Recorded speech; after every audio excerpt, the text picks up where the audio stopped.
안녕하세요.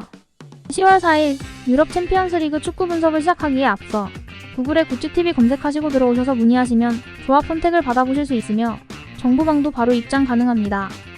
그럼 바로 분석 시작해볼까요? 첫 번째 경기는 우니온 베를린과 브라가의 경기입니다. 우니온 베를린은 최근 5연패를 기록하고 있습니다. 그동안 넣은 골이 고작 2골로 2라운드 이후로는 상당히 득점 감각이 떨어지고 말았습니다.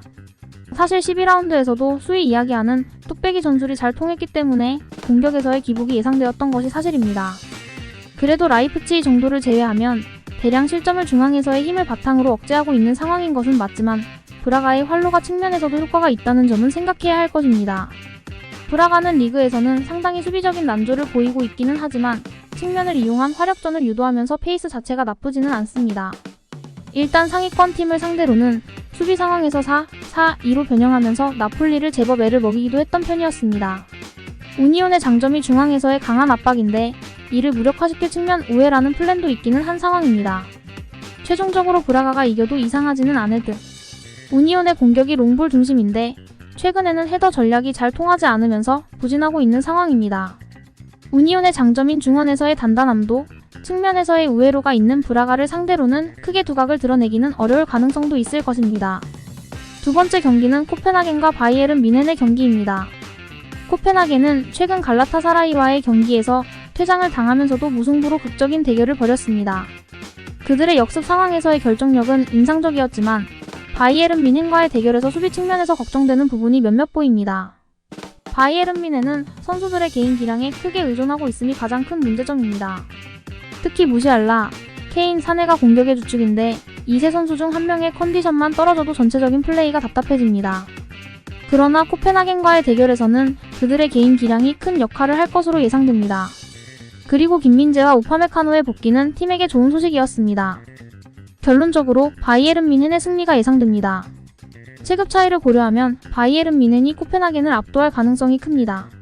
하지만 코펜하겐의 역습 능력과 결정력은 무시할 수 없는 변수로 작용할 것입니다. 마지막 경기는 잘츠부르크와 소시에다드의 경기입니다. 잘츠부르크는 그동안 소시에다드를 상대로는 제법 강했으나 소시에다드를 상대로도 실점이 제법 나왔다는 점이 함정입니다. 지난 경기에서 전반적으로 소시에다드의 공격진 페이스가 살아나는 양상을 보였고 기본적으로 소시에다드의 플랜 자체가 미드필더 라인의 촘촘한 라인으로 공격을 당할 때의 실점을 억제하는 것이라는 점은 고려해야 할 듯합니다. 소시에다드는 기본적으로 홈에서는 그라나다, 헤타페 등 직선적으로 역습을 가하는 팀에게는 약했던 편입니다. 다만 원정에서는 실점 억제에 대한 장점을 꾸준히 드러내고 있다는 점을 감안할 필요는 있을 것입니다. 지난 경기에서 쿠보 오야르사발의 득점과 사디크의 도움 등 공격진에서 활약해야 할 선수들이 골고루 공격 포인트를 기록했다는 점도 긍정적입니다. 게다가 기동성을 중시하는 빌바오를 상대로 무실점을 기록했다는 것도 비슷한 컬러의 잘츠부르크를 상대하는 데 자신감을 줄 수 있는 요소가 될 수 있겠습니다. 최종적으로 소시에다드가 이길 수도 있다고 봅니다. 그동안 잘츠부르크가 소시에다드를 잘 공략하는 편이기는 했어도 실점도 만만치 않게 한 모습입니다. 원정에서 소시에다드의 실점 억제력이 더 빛을 발하는 편인데다가 지난 경기에서 빌바오를 상대로 무실점을 기록함과 동시에 공격진들의 폼이 상승하는 기미가 보였다는 점도 소시에다드에게는 긍정적인 신호입니다. 이번 10월 4일 유럽 챔피언스리그 축구 분석이 도움이 되셨으면 좋아요와 구독, 알림 설정까지 부탁드립니다. 가족방 참여, 조합픽 관련된 정보는 아래 고정 댓글 참고하시면 받아보실 수 있습니다. 지금까지 시청해주신 모든 시청자분 감사합니다. 다음 영상에서 더 정확하고 좋은 정보로 찾아오겠습니다. 감사합니다.